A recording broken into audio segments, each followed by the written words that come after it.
But, similar to Isak for us, he is their go-to man. He is the one that...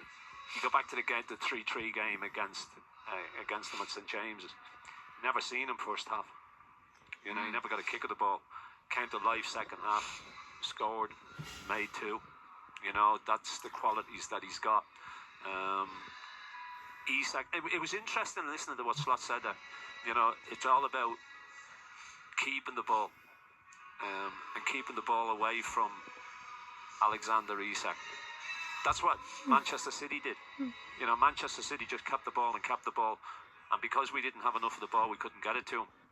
So he wasn't really involved in the game a great deal. He had one chance, So yeah, it'll be interesting to see how Liverpool go about it as well.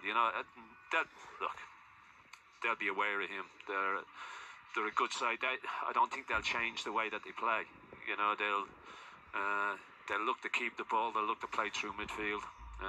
But they're not afraid to go long either. So but it'll be interesting. Apart from that,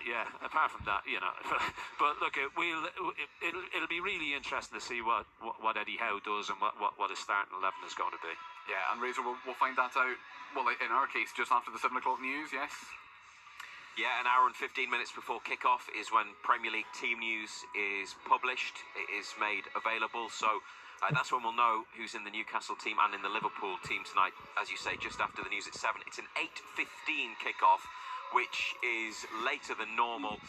It was going to be an evening kickoff anyway, but it got put back a further 15 minutes to accommodate other games in the television schedule. And that 15 minutes, that extra 15 minutes does make a difference for the thousands of Newcastle fans who travel down to Merseyside. I mean, it's considered regionally relatively close, but it's not. I mean, it can be the best part of 4 hours if the traffic's bad to get from Newcastle to Liverpool to get to Anfield. So there are shorter away journeys this season, not many of them, but it's going to be a very late night for those fans who travel home. They've not had much to celebrate or enjoy here for a very long time. One Premier League win at Anfield, the first time they met in the Premier League, 1994.